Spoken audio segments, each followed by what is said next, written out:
cortante, cuchillo de cocina, también puede ser punzo cortante al mismo tiempo.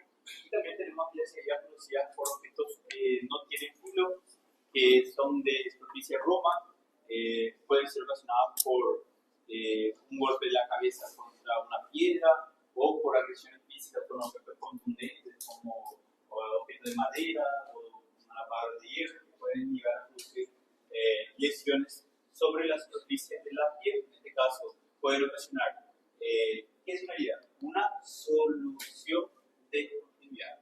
¿Qué quiere decir solución de continuidad? Que se presenta entonces una apertura o una lesión de la integridad de ese tejido o órgano, en este caso hablando de piel, ¿verdad? Pero no solamente se limita a la piel, puede limitarse en profundidad, pueden ser superficiales, solamente piel y tejido celular subcutáneo, o pueden llegar a ser profundos, aquellos que llegan a ingresar a cavidades como por ejemplo la cavidad craneal, la cavidad torácica, la cavidad abdominal y así sucesivamente, ¿verdad? Entonces podemos tener, de acuerdo a la profundidad, ¿verdad? Si es un trauma que se genera con una herida penetrante, con solución de continuidad puede haber lesión de órganos internos, que también pueden tener una lesión allí que se llama herida, ¿verdad? A esas heridas vamos a decir entonces soluciones de continuidad. ¿Por qué se le dice solución de continuidad? El paciente presenta una lesión de continuidad, con solución de continuidad. ¿Qué quiere decir eso? Que presenta una herida que hay que reparar y solucionar con suturas. A eso se refiere, solución de continuidad. ¿Está bien? Bueno, tenemos acá, herida es la pérdida de la solución de continuidad en los tejidos corporales, en este caso de la piel, pero puede afectar plano muscular, plano de cavidades. Dentro de cavidades puede afectar solamente la pared o puede afectar vísceras, que pueden ser vísceras macizas como hígado, vasos, riñones, páncreas, o puede lesionar vísceras huecas, como en el caso del esófago, estómago, intestino delgado, intestino grueso, los pulmones, en este caso, puede llegar a producir entonces una lesión que puede llevar a la muerte, ¿verdad? Acá vemos entonces, esto es una solución de continuidad de la piel, ¿verdad? A eso se llama, si ustedes se dan cuenta, es una herida con bordes bien definidos, miren acá, bien delineados, prácticamente es limpio la herida cuando es con un objeto cortante, como un cuchillo. Puede ser un cuchillo, machete, ¿verdad? Todo lo que tenga filo, todo lo que tenga un borde afiado, filo se le dice a eso.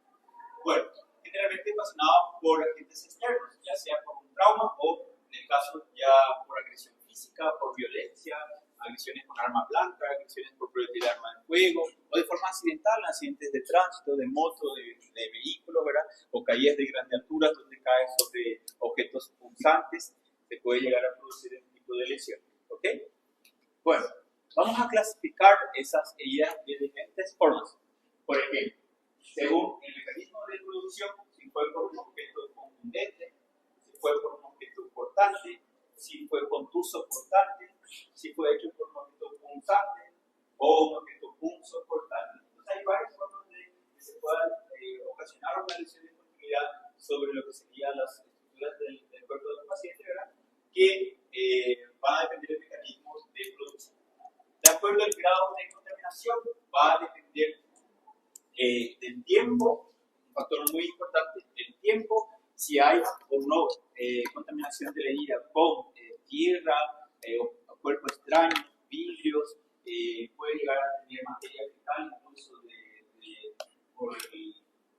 animales o de vísceras del digestivo que se llegó a perforar y llegó a contaminar esa herida, ¿verdad? Incluso entran aquí las heridas quirúrgicas ocasionadas por el propio cirujano, que en determinadas ocasiones es estéril, pero a veces por algún motivo se tiene que abrir el tubo digestivo y acaba contaminando esa herida que era estéril, se contamina por materia fecal o líquido intestinal y acaba siendo una herida limpia contaminada. O sea, vamos a tener diferentes formas de clasificación, pueden ser heridas limpias, limpias contaminadas y sucias o infectadas. ¿Ok? Los grados de clasificación que vamos a tener. Y también podemos tener aquellas donde la herida presenta pérdida de tejido, en este caso de sustancia. Podemos tener lesiones donde falta un pedazo de la piel, ¿sí? Falta tejido celular subcutáneo, falta músculo, por el impacto o la magnitud del trauma puede ser lo suficientemente fuerte como para desgarrar y perder tejido. Entonces vamos a tener dos formas de clasificar de acuerdo a esto. Podemos tener heridas sin pérdida de tejido, donde solamente hay la herida y da para unir, y vamos a tener aquellas heridas donde falta un pedazo de tejido y no hay como afrontar y unir esa herida con puntos simples, por ejemplo. Y ahí interviene la cirugía donde se tiene que hacer procedimientos de colgajo o injertos para reparar esa herida. ¿Okay? ¿Van acompañando? ¿Okay? Bueno, tenemos también otras formas misceláneas de clasificar a las heridas que pueden ser de acuerdo a su característica. Por ejemplo, existen heridas que son superficiales, limitadas a la piel, el tejido celular subcutáneo, y tenemos heridas que son más profundas, que afectan pared, o sea, músculo, pared, y pueden ingresar a cavidad. Entonces, tenemos heridas que pueden ser superficiales y heridas profundas. Podemos tener heridas que son de bordes bien lineales, bordes nítidos, y podemos tener aquellas heridas donde se desgarró y deja los bordes de forma irregular, como si fuese una sierra de serrucho, y bordes irregulares. Entonces tenemos heridas con bordes simples, lineales, bien delimitados, y heridas que son ya irregulares, ¿también? Complexas, se dice aquí. Podemos tener heridas limpias y contaminadas. Podemos tener heridas que no son penetrantes y heridas que son penetrantes. Puede ser penetrante o no penetrante de acuerdo a si ingresa o no a cavidad. ¿Ok? ¿Van acompañando? Pero de forma general se le divide en diferentes formas de clasificación, según el mecanismo del trauma, según el grado de contaminación, según la pérdida de sustancia o tejido, ¿verdad? O piel, músculo o incluso pedazos de tejidos de órganos, y también las misceláneas, que son otras clasificaciones distintas. Acá vemos heridas que pueden ser cortantes, que pueden ser largas o grandes de acuerdo a la superficie. Una herida de este tamaño, por ejemplo, puede ser superficial y larga, llevar allí como 10 a 15 puntos, pero no ser profunda. Por ejemplo, los objetos como el machete, acobles. También podemos tener aquellas que son contusas, donde solo presenta abrasiones de la piel con pequeñas lesiones hemorrágicas o hematomas que se forman debajo de la lesión. Y podemos tener aquellas que son contusas cortantes, tenemos aquellas que están ocasionadas por objetos punzantes como los proyectiles de arma de fuego o el destornillador, también se le puede utilizar. El destornillador sería para ustedes, sabe defender, ¿verdad? Sabe defender. Bueno, que es punzante y sellado. Antiguamente había el empalamiento por lanzas, ¿verdad? Se le perforaba con lanzas al paciente. Hoy hay esas espadas de esgrima que seguramente pueden llegar a producir perforaciones. ¿Ok? Aquellas que son punzocortantes como los cuchillos de la cocina, ¿verdad? Que tienen punta y tienen borde filoso, o sea, tienen borde afiado.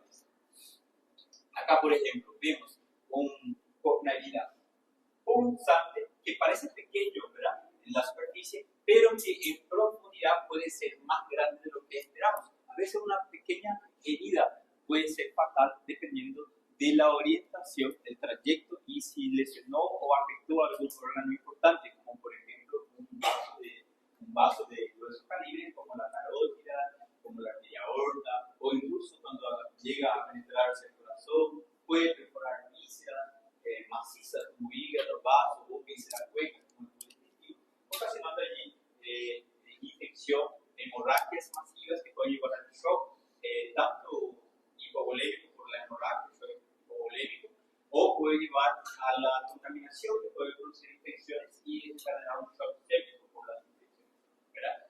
Entonces tenemos también aquí ¿qué tipo de herida es? ¿Cortante o punzocortante o solo punzante?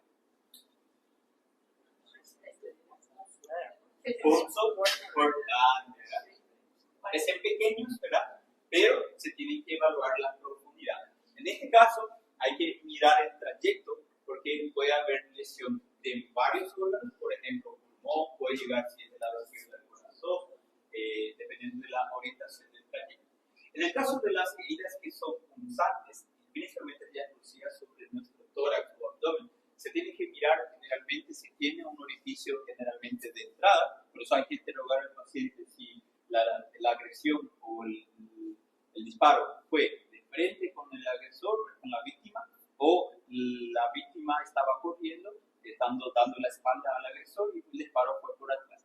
Generalmente deja un vestigio de pólvora en el orificio de entrada, que vamos a identificar como orificio de entrada, y si tiene un orificio de salida, se puede imaginar como si fuese este láser acá, ¿verdad? Un orificio acá, y seguir un trayecto recto y ver el orificio de salida. Por eso el médico puede tener una noción de cuál sería el órgano o vísceras que pueden ser comprometidas de acuerdo al trayecto del proyectil, ¿ok?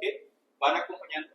Entonces es muy importante en estos casos indagar la posición del agresor con la víctima. Si en el caso fue cuchillo o arma blanca, como en este caso, que fue un punto importante, ¿quién fue el agresor? ¿Fue una mujer? ¿Fue un hombre? Eso importaría. De cierta forma, sí, preguntar cómo fue el trauma o la agresión, preguntar los hechos, ¿verdad? ¿Cómo sucedió? Porque generalmente las mujeres, por ejemplo, vienen ya por ejemplo, con cuchillo y ellas van directo seguro. ¿Dónde? De arriba hacia abajo, directo al corazón. Ellas no perdonan, quieren matar. Las mujeres se defienden así de los hombres, de los agresores, por ejemplo. O en el caso cuando quieren hacer algo malo, ¿verdad? Los hombres son más traicioneros entre sí. Ellos vienen y van de abajo. Generalmente la mayoría de los hombres vienen como trauma penetrante de abajo hacia arriba, o sea, del abdomen hacia arriba, y puede atravesar, dependiendo de la localización, el diafragma y entrar hacia el tórax y ocasionar un trauma penetrante tóraco-abdominal. En el caso de la mujer, viene de arriba abajo y puede también por el tórax atravesar el diafragma e irse hacia el abdomen y ocasionar también un trauma penetrante tóraco-abdominal. ¿Entienden? Por eso es importante preguntar cómo sucedió la agresión, la posición en que se encontraba. Es muy importante. ¿Está bien? Si hay, además de eso, hay 1, 2 o 3 soluciones de continuidad, entonces eso puede agravar más todavía el trauma y el cuadro del paciente. ¿Ok? Yo no les pregunté, pero acá hay un equilibrio, ¿verdad? Paraguayos y brasileños, ¿verdad? Entonces están, los paraguayos ya sí entienden el español, ¿verdad? Pero los brasileños ya se acostumbraron ya, ¿verdad? Al español. ¿Ok? Entonces, si les hablo muy rápido, yo disminuyo un poco la velocidad de la clase. ¿Okay? Bueno, las heridas de acuerdo al grado de contaminación se clasifican en 4 grados en base al tema de examen también.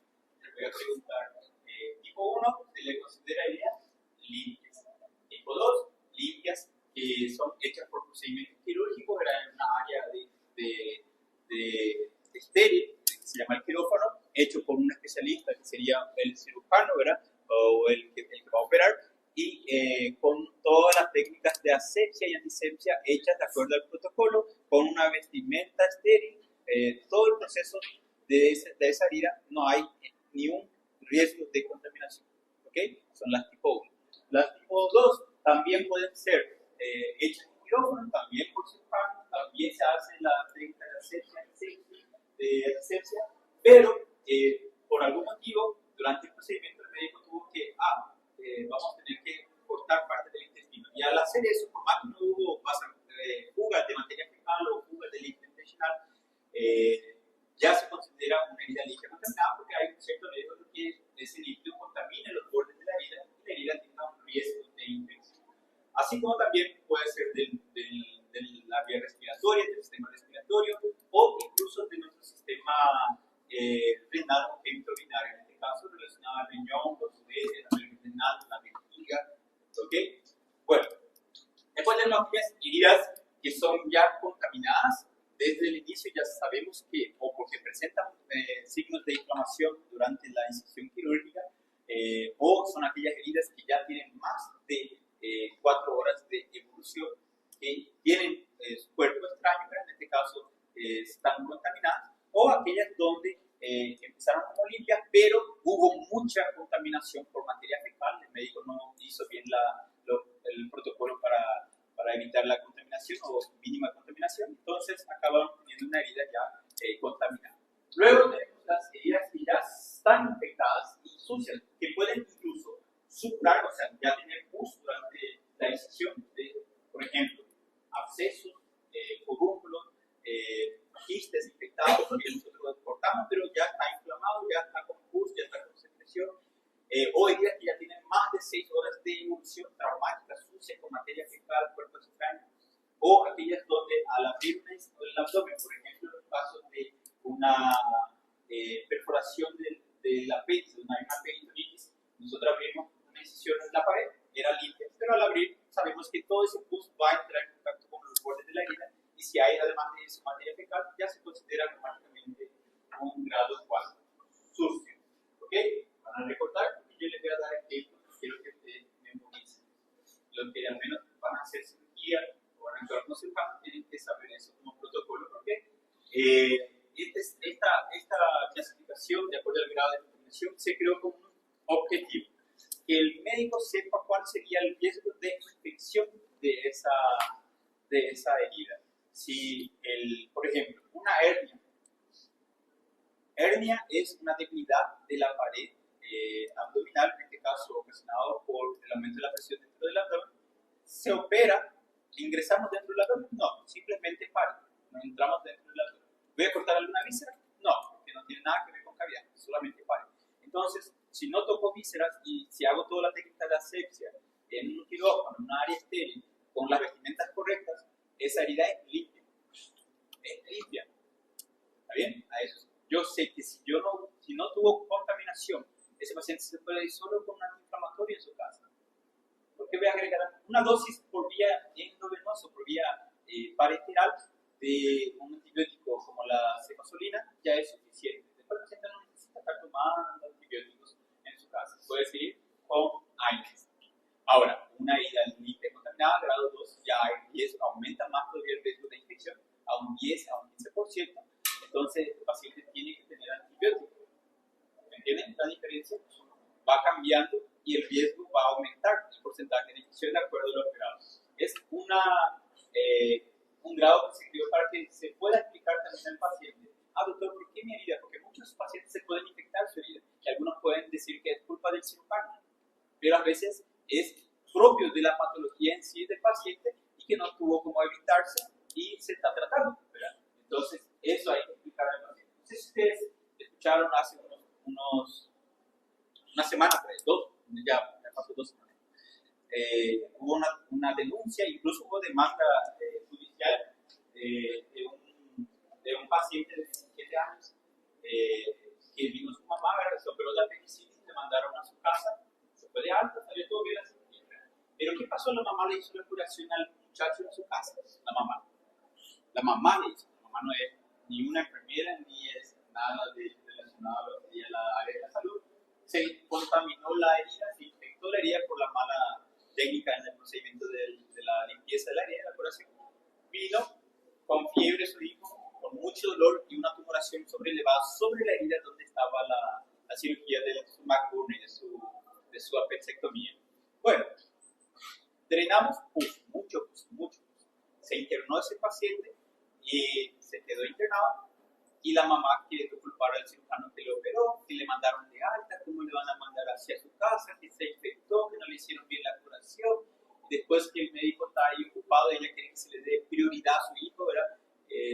¿Qué pasó? Hubo una demanda, la señora se enojó, salió del hospital, su hijo se fue a otro hospital, casi le diagnosticaron como autista, fue un caso. Solo sé que la mamá vino y quiso denunciar al médico de guardia que le operó a ese paciente. Nada que ver, es algo propio de la enfermedad que puede suceder, y en el caso de ella fue un error de ellos y no del médico, porque ellos no llevaron al hospital para hacer las curaciones correspondientes a su herida. Ella hizo en su casa sin seguir toda la técnica de asepsia. ¿Okay? Entonces fue una negligencia de ellos. Ellos quieren buscar demandar al médico, pero ya se comprobó que fue responsabilidad de la madre. ¿Ok? No sé si escucharon eso, ¿no? Geralmente a mídia já coloca, não quer nem saber, já coloca como negligente, não quer nem saber o que eso es lo que va a suceder con ustedes. Entonces solamente como les dije en la clase de ayer, hagan bien su historia clínica, hagan bien sus evoluciones, detallen cada vez que venga un paciente. Y después, si sucede eso y le quiere demandar, ustedes tienen un documento que ustedes registraron, si vino o no vino a hacer curaciones, si estaba ya infectado o no. Todo eso les va a proteger a ustedes mediante un proceso médico legal. ¿Okay? Por eso les dije que es importante esto. Bueno, avancemos. De acuerdo al grado de si hay o no pérdida de tejido, puede ser sin pérdida de tejido o como en esta imagen, hay ausencia de tejido, hay ausencia de piel con pedazos del labio de este paciente. ¿Da para suturar eso? No da para suturar sin que de todos lados, ¿verdad? Pero sí da. Hay una técnica que nosotros podemos hacer donde podremos crear un colgajo. Después yo les voy a mostrar en las siguientes clases que vamos a ir teniendo sobre este tema cómo se hace un colgajo. Que é, doutor? Não entendi.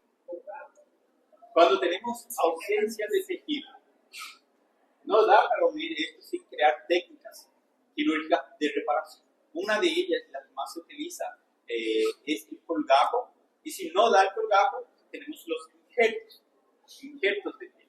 Pero en este caso no hace falta un injerto. Yo puedo simplemente estirar esta porción de la piel, que si yo no hago el colgajo, al estirar va a doblar todo y desfigurar la cara del paciente. Ahora, si yo hago pequeños cortes con bisturí, separo la piel, ella queda, esta porción de la piel que se convierte en colgajo, ya queda flexible y puedo estirar sin que quede deforme el labio de ese paciente. Se llaman técnicas de reparación, en este caso colgajos.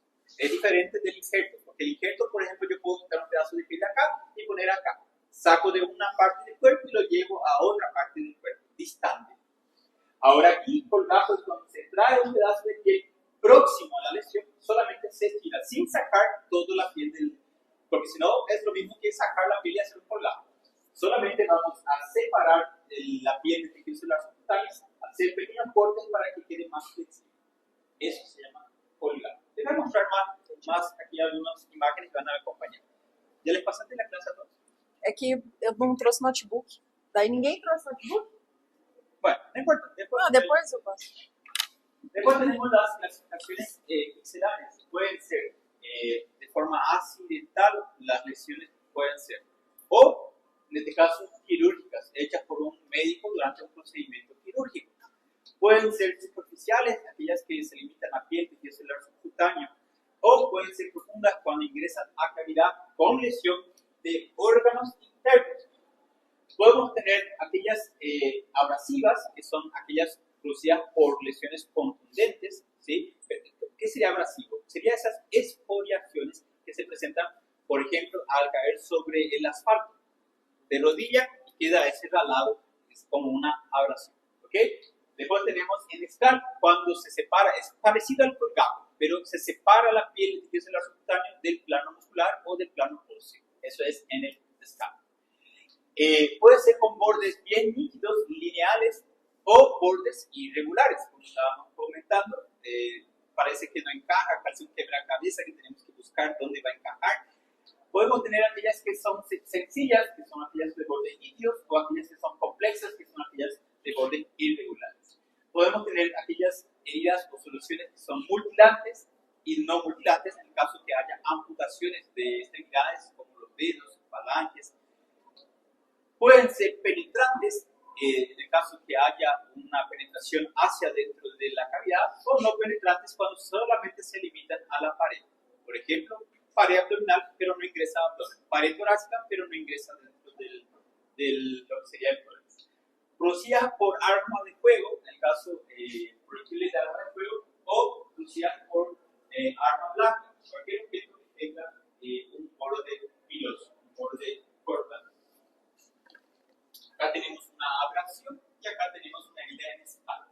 ¿Sí? Miren la piel. Esto es un colgajo prácticamente, solo que aquí por un accidente, no fue hecho por el cirujano. Se fue por un accidente. Ocurre mucho eso. ¿Qué se hace? La misma cosa que ustedes ven aquí en un colgajo se haría de forma quirúrgica. Al separar la piel del plano celular subcutáneo, hacemos cortes laterales y esa piel queda elástica. Queda bien flexible para traccionar. ¿Ok? No se olviden de eso. Bueno, ¿están entendiendo? bueno, voy a dar el pase de la clase, pero vayan cerrando el círculo, anoten el tema de examen, les voy a preguntar citas, digan ejemplos, ¿está bien? Me van a tener que describir. Bueno, las infecciones del sitio quirúrgico son aquellas infecciones relacionadas a un procedimiento, a una herida hecha de forma intencional por un cirujano para un procedimiento quirúrgico, ¿ok? Es hecho en quirófano. Generalmente se trata de infecciones de tejidos o órganos o espacios, que serían las cavidades, que son expuestas o abiertas por un cirujano durante la ejecución de un procedimiento de penetración, o sea, durante una cirugía en quirófano. Se pueden clasificar las infecciones del sitio quirúrgico en infecciones de la incisión, que fue el caso de aquel muchacho que les dije que su mamá quiso demandar. Incluso ya se veía luego por la cara, porque cuando vino a hacer su curación en el hospital, una doctora una interna le fue a hacer su curación, y duele, ¿verdad? Claro que duele la herida cuando es recién hecha, ¿verdad? Al limpiar tiene que doler un poquito, ¿verdad? La limpieza bien hecha duele. No es que van a tener una herida y van a venir a hacer una maquillaje como las chicas se hacen maquillaje. No van a hacer eso. Eso no es una curación. Eso es maquillar y fingir que hizo una curación, ¿verdad? La curación de verdad se tiene que hacer compresiva y siempre limpiando en un sentido, con suero, con yods, de esa forma se hace la curación. ¿Qué pasa? El muchachito ya le quería pegar a la doctora. Un varón de 17 años a la doctora que estaba haciendo la operación. El Vitaí levantó la mano y quería pegarle a la doctora así. Así, la doctora haciendo allá y él quería hacerla así. Le pega a ella. Yo mismo te iba a hacer tu operación y te iba a hacer gritar de dolor de ella. Para que ustedes vean la educación que tenía el muchachito de 17 años. Y su mamá peor que su hijo. Pero seguramente ella lo que le enseñó a su hijo a hacer así.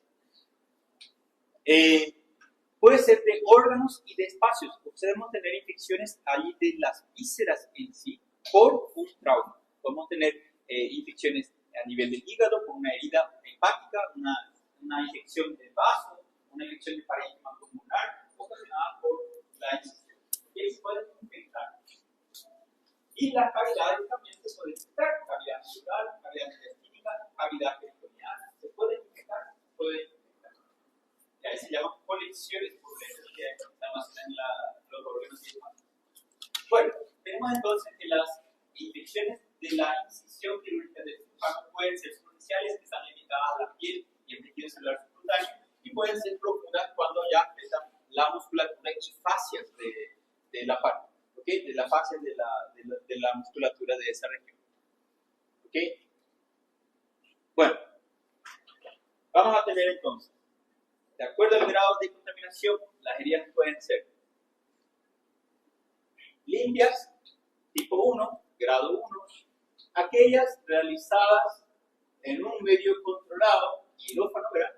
Con material estéril, todo guante estéril, vestimenta estéril, gasa estéril, productos de limpieza de antisepsia, ¿sí? Generalmente es realizada por un profesional médico, en este caso quien hace es el cirujano, que hace la asepsia antes de hacer la incisión quirúrgica. Claro que antes de esto el paciente tiene que bañarse. Cuando es un caso de cirugía programada, se baña.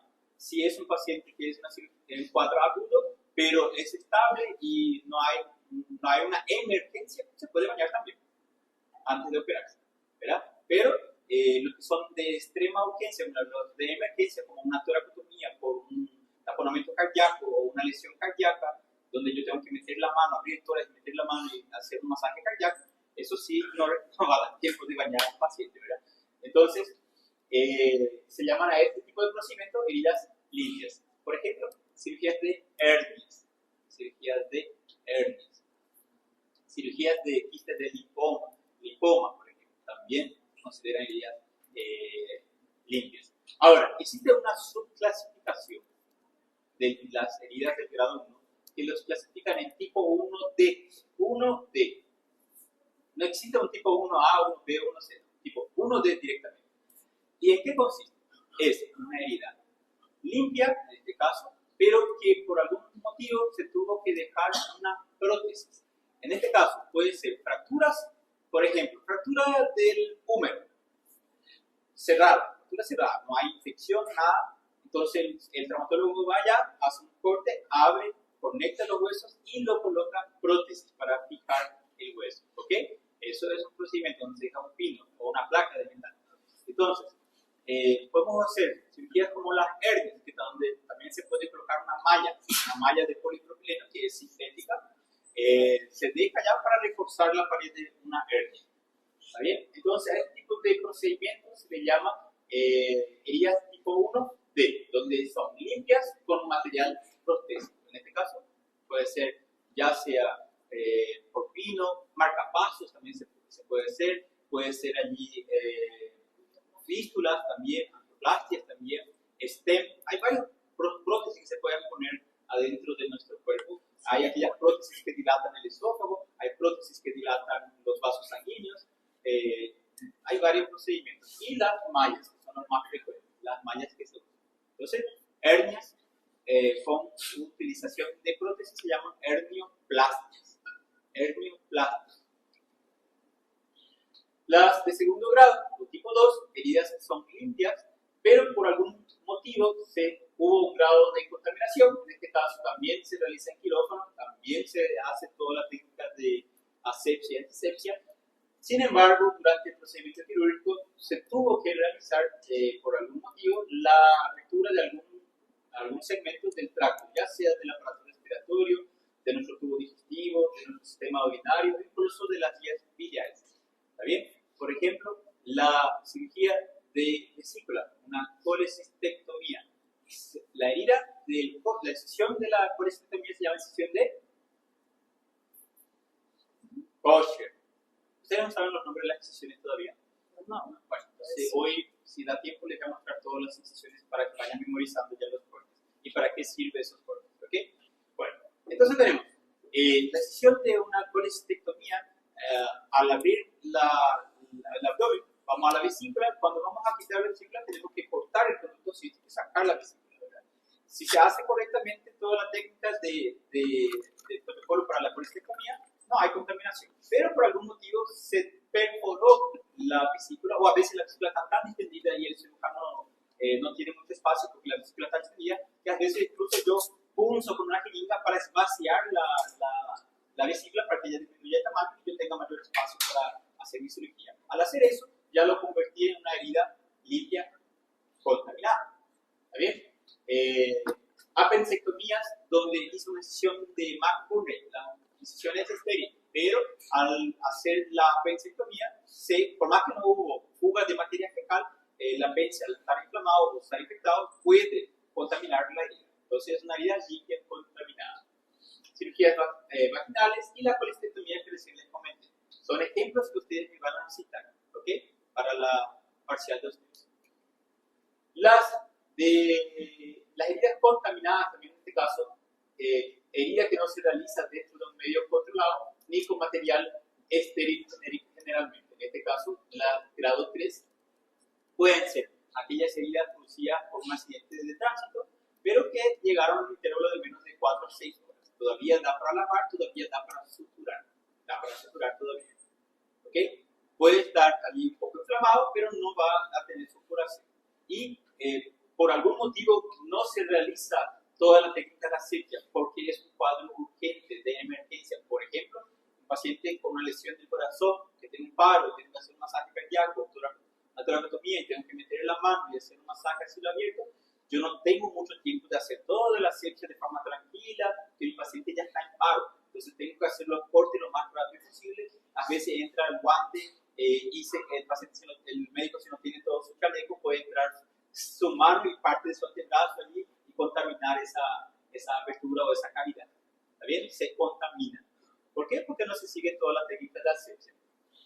Un procedimiento de toracostomía en paciente con neumotórax hipertensivo, donde yo voy a poner un tubo de drenaje pleural. A veces el paciente ya está entrando en paro y tengo que colocar lo más rápido posible el tubo y a veces no tengo tiempo de hacer toda la asepsia que yo tengo que hacer según el protocolo.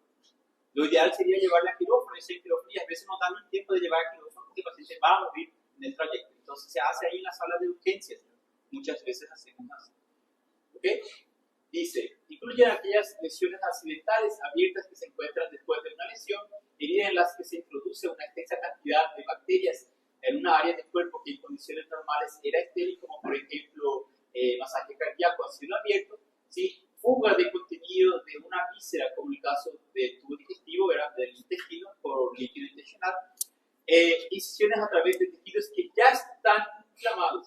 que no tengan secreción purulenta.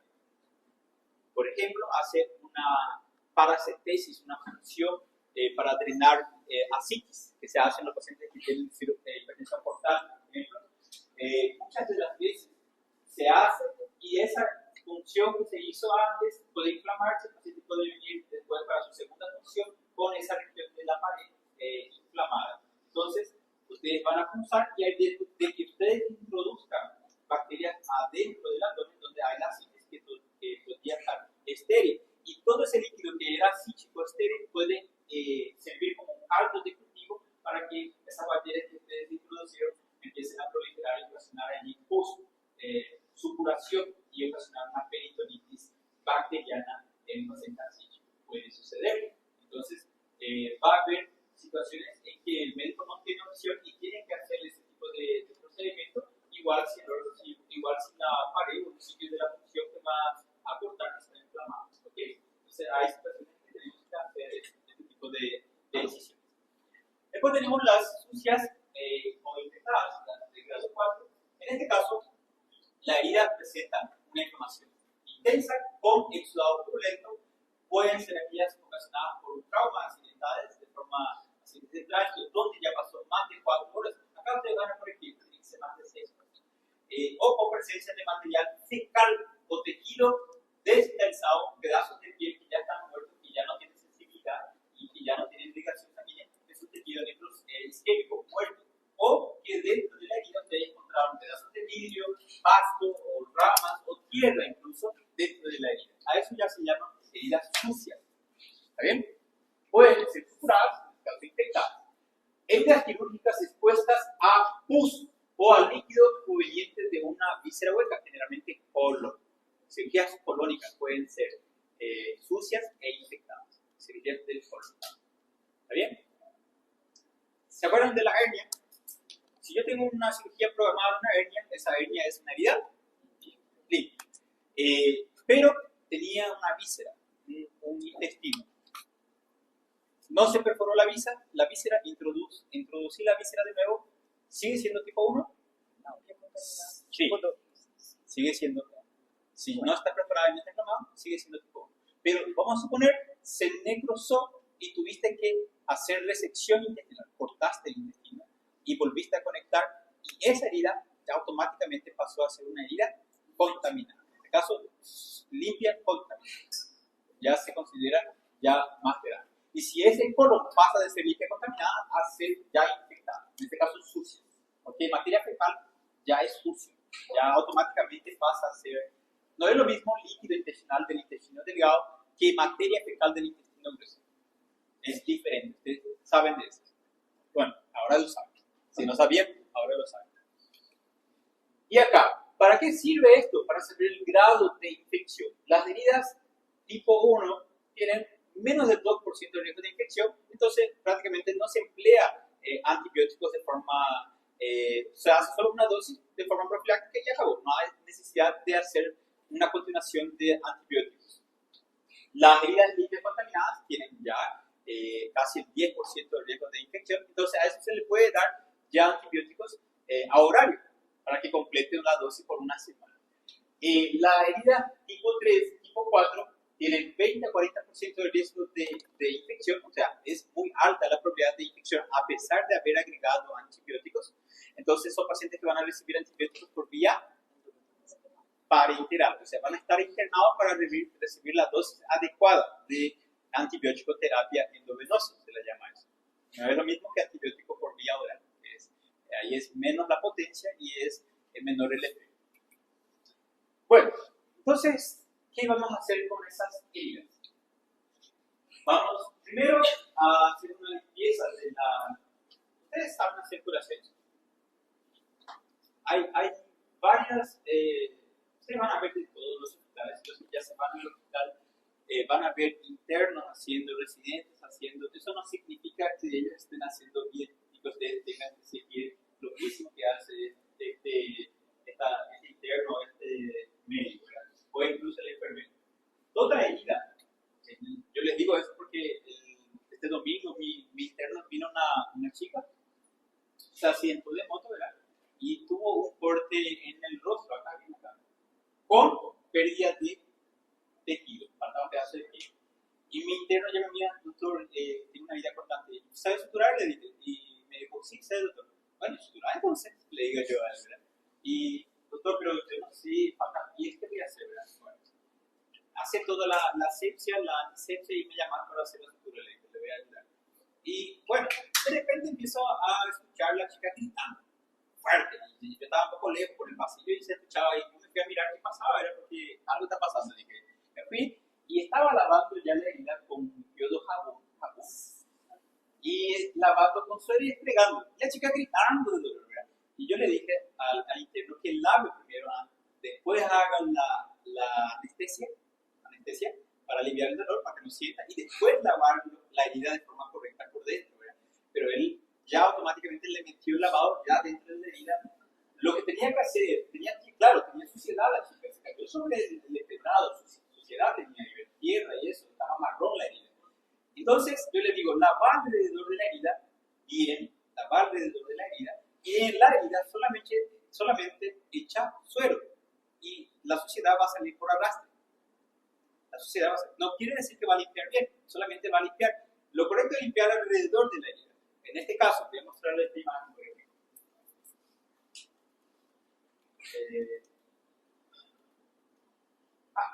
¿Cuál era el mejor? Había otro manejo. Entonces tengo la herida, vamos a poner que cae tierra, pedazo de vidrio, pasto, lo que sea. Y alrededor también, sucio. Pero no hay heridas acá. ¿Puedo meterle jabón acá? Sí. ¿Puedo meterle jabón acá? Sí. ¿Acá? No. Acá voy a meter solamente suelo. Una vez que ya hice una buena asepsia alrededor del margen de la lesión, ya igual, si yo soy la persona que estoy lavando, yo voy a ser la persona que voy a suturar nuevamente eso, entonces el guante que yo usé, que era en este caso un guante de procedimiento, se desecha, coloco ya un guante estéril. Agarro la jeringa y hago la anestesia perilesional, ¿qué quiere decir? Alrededor de la herida. Y voy infiltrando con anestesia local, lidocaína al 2%. Por cada centímetro, 1 ml ya va a ser suficiente. ¿Está bien?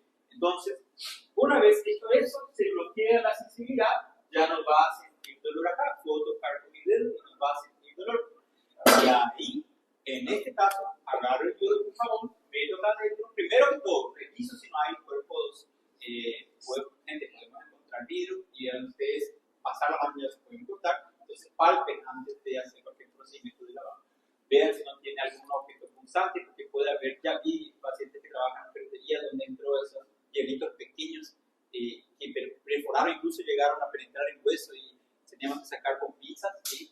Entonces, una vez que hacen eso, ahí pueden lavar bien la herida sin miedo, como ustedes van lavando sus champiñones, sus tenis con un cepillo, pero laven bien. Y después saquen el exceso del yodo, saquen con suero. No se deja el yodo dentro de la herida. Pero el yodo no va a hacer la antisepsia. No.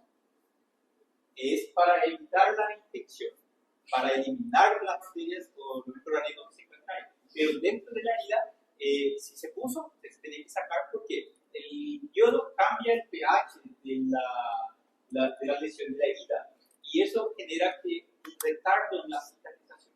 ¿Y qué puede pasar? Esa cicatrización es defectuosa o puede ser muy exagerada y tener cicatrices feas, defectuosas, hipertróficas o incluso cicatrices queloides. ¿Se entiende eso? Entonces, se lava alrededor, yodo jabón, la herida se lava con suero, por arrastre se llama eso. Se cambian los guantes, se pone el guante de procedimiento y se infiltra con anestésico local y lidocaína al 2% alrededor de la herida perilesional. Luego se lava la herida con, en este caso, suero y en este caso se esfrega bien con una gasita o cepillito quirúrgico que se compra o ya hay en el hospital, ¿verdad? Generalmente se compra y no es caro. Creo que 5.000 un cepillito quirúrgico. Bueno, después de eso se procede a lo que sería la reparación del tejido. En este caso se puede usar hilos de sutura. ¿Está bien? Entonces en esos casos vamos a utilizar hilos reabsorbibles o irreabsorbibles. Irreabsorbibles son aquellos que no se degradan y que el médico tiene que sacar después de un cierto tiempo. Entonces vamos a hacer suturas con hilos que son monofilamentosos. En este caso, sintéticos monofilamentosos que no se reabsorben. ¿Qué quiere decir monofilamentosos? Que solo tienen una hilera, un único hilo. Hay los hilos que son como una, ¿saben la viola? Corda. Cordas son varios fios enredados formando un grueso, bien grueso, su grosor.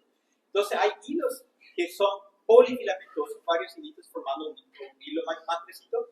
¿Y cuál es la diferencia? Que el riesgo de infección es mayor en los hilos que son polifilamentosos, en este caso que tienen varias hebras. Sin embargo, en el monofilamentoso no hay riesgo de que la bacteria prolifere dentro, porque no hay espacio donde crecer.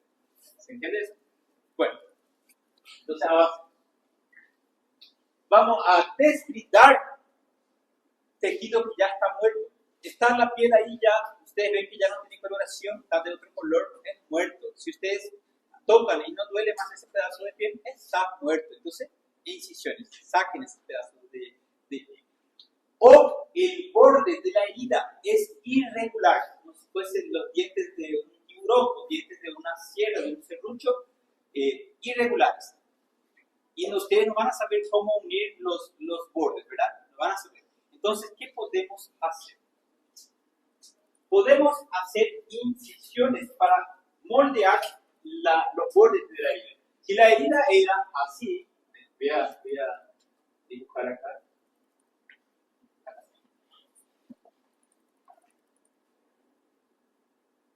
Aquí. Esta es la herida abierta, pero miren, acá tiene bordes irregulares, no saben si te va acá, si te va acá, si te va a encajar aquí. Entonces, se llaman bordes irregulares. Yo puedo hacer una incisión para delinear con piso y voy a cortar acá, hasta acá, y voy a cortar acá, hasta acá, sacando estos bordes irregulares y dejando ya el borde bien lineal, bien rectilíneo, ¿verdad? De la incisión que yo realicé. Y al cerrar eso, al dar puntos de sutura, esta herida queda así. ¿Se entiende? Esa es la forma que se puede reparar también una herida. Va a depender de qué tipo de herida ustedes tengan allí.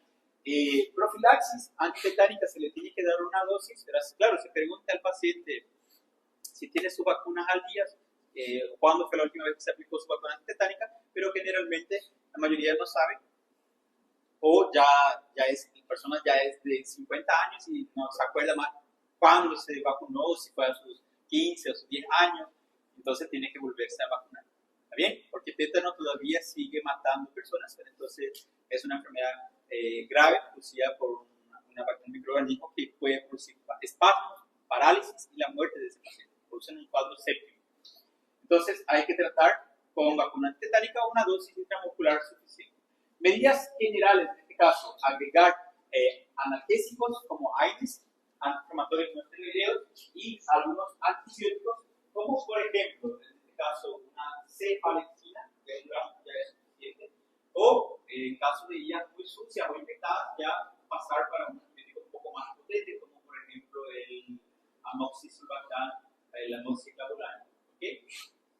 Bueno, entonces, hacer un tratamiento para una semana y que después de eso se hagan curaciones diarias de la herida para que no se infecte. Y detalle, si suturaron, también falta agregar acá, retirar puntos. ¿Y cuántos días se retira los puntos?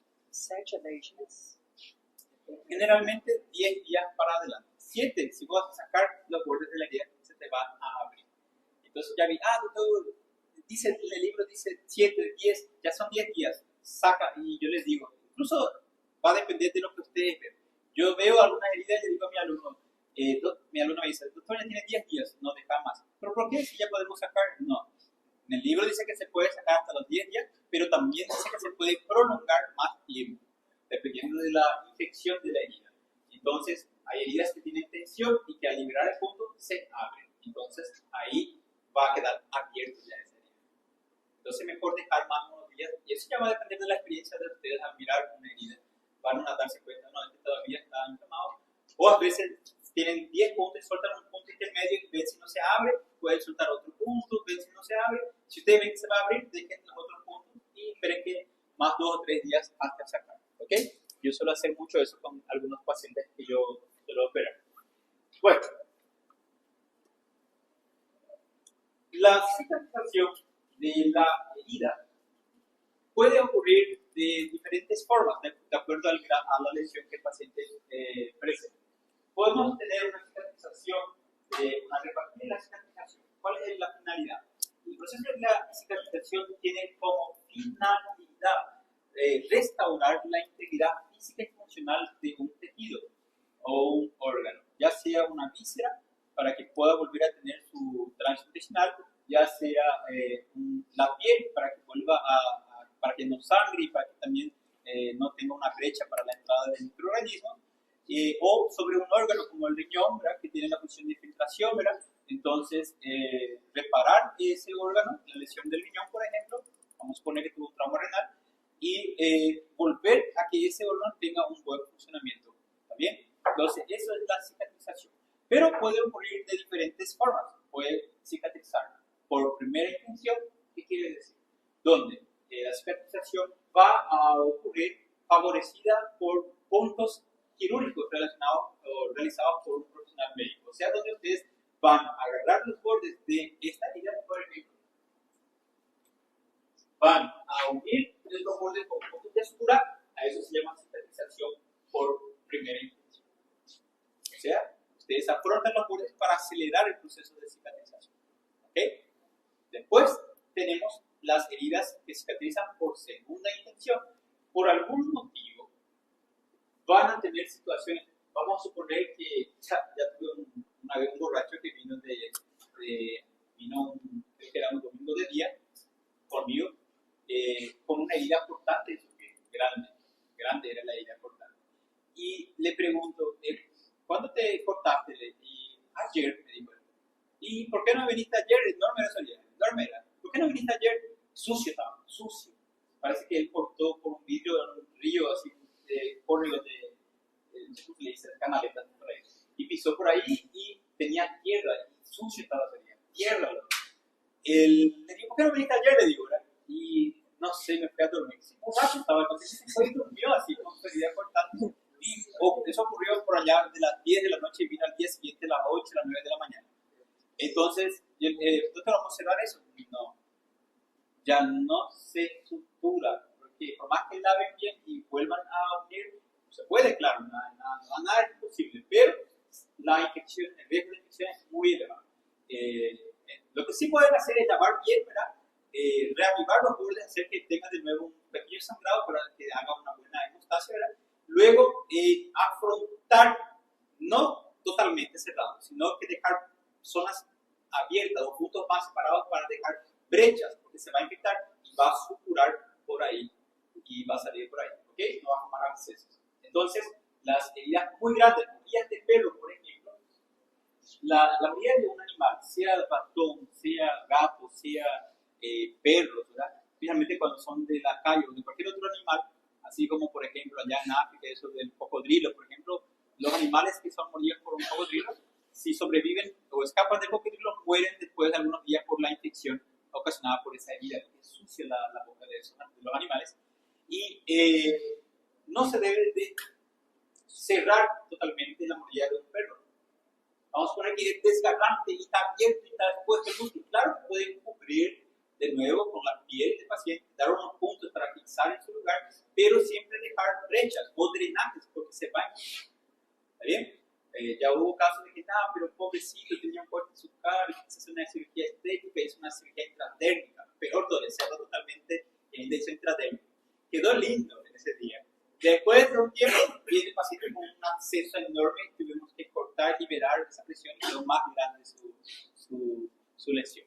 Eso puede ser grave. Entonces, tenemos que ver la herida y, en este caso, tomar conductas donde tenemos que dejar abiertas la herida para que cicatrice por segunda intención. En este caso, la cicatrización va a ser más lenta porque la cicatrización va a ocurrir de profundidad hasta llegar a la superficie de la herida. Y cuanto más abierto, mayor es el tiempo que va a tardar en cerrarse. Puede eso tardar semanas, meses, incluso años. ¿Ok? Puede llegar a tardar incluso un año para cerrar de forma total. también ya dejamos muchos pacientes con el abdomen abierto, así prácticamente, con el abdomen abierto y las vísceras acá, donde no hubo caso de unir la piel o el plano muscular. Entonces teníamos que hacer un sistema de curación constante durante semanas en el hospital, sistema de vaciamiento que se llama CIVACO, con presión negativa, donde el cuerpo de esa persona, una vez que ya no haya infección, empieza a producir tejidos de granulación, fibroblastos, granulocitos, van formando fibrina, va formando una malla de redes de tejido de colágeno, fibrógeno, todo eso va a cubrir desde la profundidad y va a formar una superficie áspera que se llama tejido de granulación. Y ahí va creciendo y va creciendo y va creciendo hasta rellenar todo ese agujero enorme que tenía, hasta alcanzar la superficie lineal, hasta alcanzar el nivel de la piel. Y ahí para de crecer y ya empieza a cicatrizar de forma correcta. ¿Entienden eso?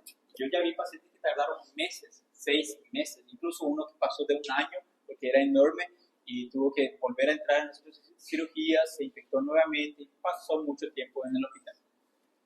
Bueno. Y las de tercera intención son aquellas donde primero se deja cicatrizar por segunda intención. ¿Por qué? Porque por algún motivo estaba muy infectada, sucia, ahora muy grande, pero después de tratar con antibióticos ya pasó la infección y empezó el proceso de granulación. Ahí el médico puede pensar, mira, Dios, esto va a tardar meses en cicatrizar. Vamos a hacer lo siguiente, vamos a dar unos puntos para tratar de aproximar lo más rápido posible los bordes de la herida. Y pueden tratar de unir los bordes con puntos para aproximar y acelerar la cicatrización. ¿Se puede hacer eso? Sí. Entonces se hace una combinación de la segunda intención y se agrega una cicatrización por primera intención. O sea, primero se dejó que pase la infección y empieza a cicatrizar abierto y después se agrega puntos, que es de la primera intención. A eso se llama tercera intención. Tenemos acá, primera intención, cierre primario, a este tipo de cierre se realiza inmediatamente después de haberse producido una solución de continuidad utilizando materiales de sutura o grapas, ¿verdad? Generalmente son bordes nítidos y no hay mucha contaminación, o si hay contaminación es mínima. Esas son las medidas de cicatrizaciones de primera intención. Saben que la cicatrización tiene sus etapas, ¿verdad? La cicatrización tiene su etapa inflamatoria, ¿sí? Donde va a tratar la inflamación de eliminar los microorganismos o patógenos que quieren ingresar por la herida. También tiene como objetivo detener cualquier sangrado de la herida, una hemorragia, hacer una hemostasia, ¿sí? de los vasos que se contraen. Hay entonces exudados de líquido inflamatorio con polimorfos nucleares, macrófagos que tratan de combatir a cualquier agente invasor y eliminar, y también de ir fagocitando lo que sería el tejido ya necrosado, porque hasta la propia piel, si ya está muerto, es un cuerpo extraño para nosotros. Un dedo necrosado, por más que movamos el dedo y sea de nuestro propio cuerpo, una vez necrosado, ya es un cuerpo extraño. ¿Qué quiere decir? Que nuestro cuerpo va a intentar fagocitar ese dedo, ocasionando una inflamación intensa de la mano para eliminar ese dedo. Bien, es un cuerpo extraño, es nuestro, se considera ya muerto. Entonces, tenemos después la de segundo grado, cierre secundario, donde tenemos que este tipo de cicatrización se utiliza en aquellas heridas en el cual hay mucha contaminación, por heridas de perros, de animales, hubo materia fecal o pus, con un alto riesgo de infección. Se deja la herida abierta, permitiendo que se produzca tejido de granulación y se vaya cerrando por sí sola. ¿Verdad? Cicatrización por segunda intención. Esta, por ejemplo, donde hay ausencia de piel, de tejido, ¿verdad? ¿Se puede dejar cicatrizar por segunda intención? Sí, solo que va a quedar muy feo después, ¿verdad? ¿Ustedes no saben hacer colgajo? Bueno, no se preocupen, dejen que cicatrice así, pero va a quedar feo. Pero no, se puede después hacer una cirugía de reconstrucción, se hace un injerto después, no hay problema para eso. ¿Ok? ¿O ustedes sabrían solucionar esto? Encaminha para alguém que faz. Sí. ¿Y si no sabes a quién? Encaminha.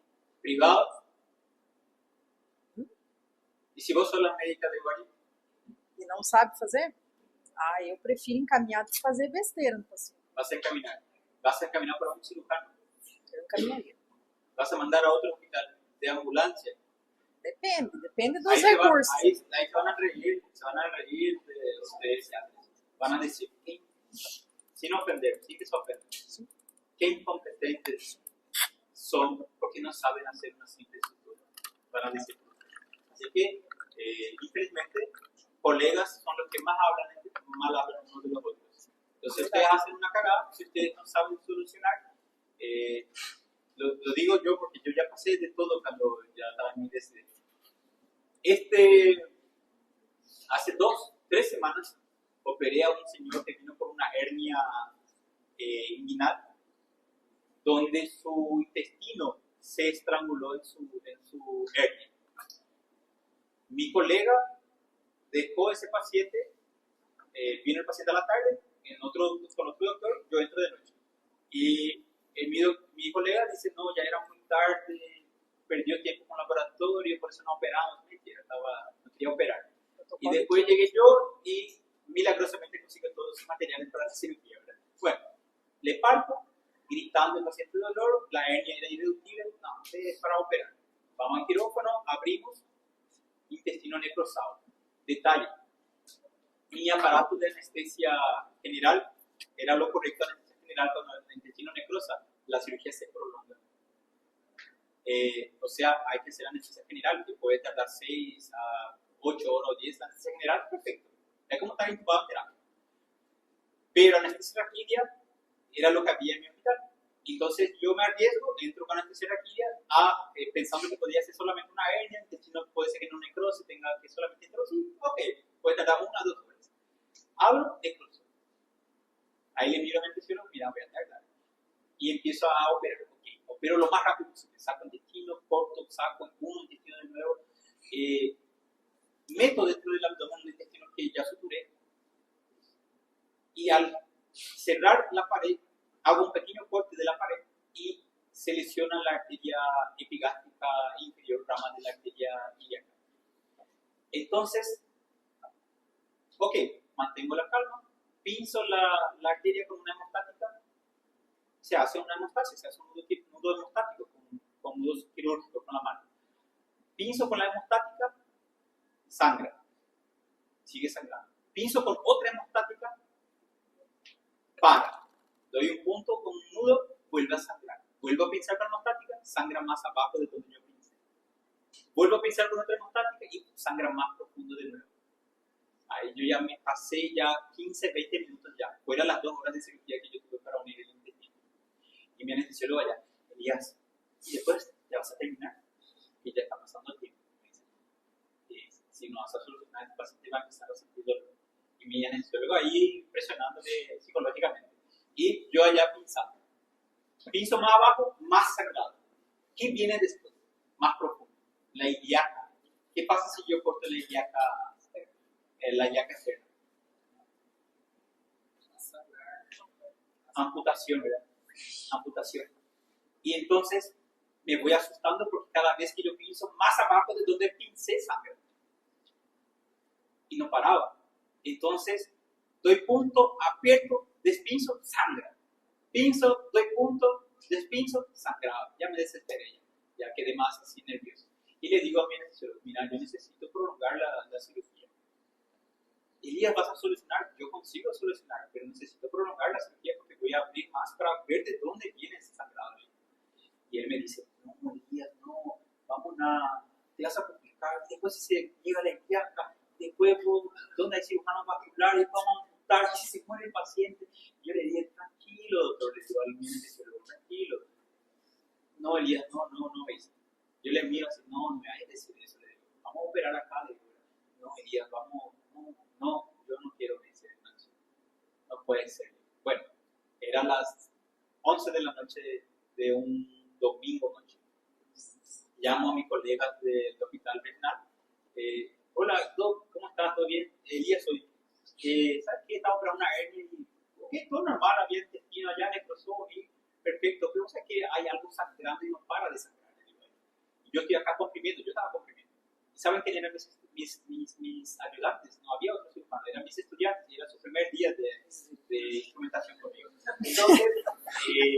Entonces le digo yo a la autoridad, yo estoy solito como cirujano acá, mis ayudantes son nuevos y tienen una hemorragia, me parece estar llegando próximo a la IACA, entonces voy a tener que prolongar la cirugía, pero mi anestesiólogo me dice que la máquina de anestesia no funciona y no se quiere arriesgar porque hay el riesgo de que el paciente, la máquina falle y el paciente se muera asfixiado por la intubación, sin poder respirar. Entonces, bueno, Elías enviame, ¿verdad? Y, no, pero yo no voy a poder enviar, yo tengo que comprimir, tengo que irme junto con el paciente. Entonces me tuve que venir. Qué humillación tuve yo. Eso pasó 2 semanas. Qué humillación, dije yo. Nunca, cuando yo era interno me pide traslado en ambulancia. Cuando yo era interno, imagina yo cirujano jefe de cirugía trasladando a un paciente por la incompetencia de un anestesiólogo que no consiguió terminar la cirugía, la anestesia. Bueno, entonces me voy, llego al hospital, entramos allá, de tanto que comprimí paró un poco de sangrar en ese momento. ¿Ok? Entramos, la otra me dice, ¿dónde está la hemorragia? Ahí, bueno. Y le digo a la otra, voy a entrar con ustedes para mostrarle dónde estaba sangrando. Yo estaba ante 3 cirujanos. Danilo, Bersabet y no sé más quién era el otro. No, pero más. Entramos y me he visto adentro y empieza el jefe de guardia, que era la doctora, y su colega, que eran sus compañeros de guardia. Ellos son jefes de guardia de Estado. Y yo entro allá, ella empieza a hacer la cirugía, despinza donde yo ya estaba comprimiendo y vuelve a sangrar donde yo estaba haciendo. ¿Este es la hemorragia? Sí, era grande la sangrar. No, tranquilo, vamos a solucionar. La anestesióloga le intubó, la doctora hizo lo mismo que yo iba a hacer, yo le dije, pinzo, sangre. Pinzo más abajo, sangre. No, pero esto vamos a hacer un nudo acá y un punto, va a parar, sangre. Y después ella ya empezó hay vascular, hay cirujano vascular. A la madrugada, ya era la 1 de la madrugada. Hay cirujano vascular, ¿dónde vamos a hacer un cirujano vascular? Le digo yo a ella, tened cuidado, no voy a pinzar, yo tuve 15 minutos pinzando y sangraba. Entonces me dice ella, sí, vamos a tener que ampliar, no está parado. Le digo a ella, voy a hacer yo, le digo, voy a entrar yo contigo. Bueno, le saco al otro doctor, entro allá, ella pasa del lugar, yo empiezo la cirugía, amplío la herida y voy buscando dónde pinzar. Por suerte había una cística más profundo, pincé, paro de sangrar. Ahí entonces ella dijo, ya paro, vamos a dar un nudo. Ella vio un nudo, pero ella era medio bruta, difícil ver mujeres brutas. ¿Cómo se dice brutas? Por Dios. Mesmo coisa. Generalmente las mujeres hacen más delicado las cosas, ¿verdad? Pero era bruta y al hacer eso desgarró de nuevo lo que ya había parado de sangrar y volvió a sangrar. Después volví a pinzar, empezamos a hacer el nudo quirúrgico, vino el otro doctor con sus ondas de aspiración, tutucó así fuerte, volvió a sangrar. Dios mío, dije yo. Ahí ya se desesperó ella, se entró ella, le dije, déjame. Abre la pinza, dice, yo voy a hacer. Abre el hilo, suavito, como nunca había, no sé si que estoy ahí tocando una pétala de una flor, suave. Paro de sangrar. Después el doctor viene con sus ondas de nuevo para aspirar, salí, le digo a él. Que él le iba a tocar de nuevo, iba a sangrar de nuevo. Paro de sangrar. Y otro punto, paro. Despinzamos, no volvió a sangrar. Después el doctor, vamos a revisar. No lo mires, no lo toques. Y paró de sangrar. Si yo no me hubiera ido, ellos iban a hablar mal de mí, iban a decir, es que incompetente ese doctor que no puede solucionar sus propias complicaciones. Iban a decir eso por mí. Pero si yo no estaba allá para ver que ellos no consiguieron hacer, ellos no iban a admitir que no estaban consiguiendo solucionar también. ¿Entienden lo que yo les digo? Hay mucho de esa clase de médicos. Entonces, traten de que sean ustedes los que solucionen sus propias complicaciones. ¿Ok? Bueno, cuando están cansados me avisan. Creo que ya eres eso, ¿verdad? Sí, 8:30. ¿Un intervalo? Sí. Y después volvemos.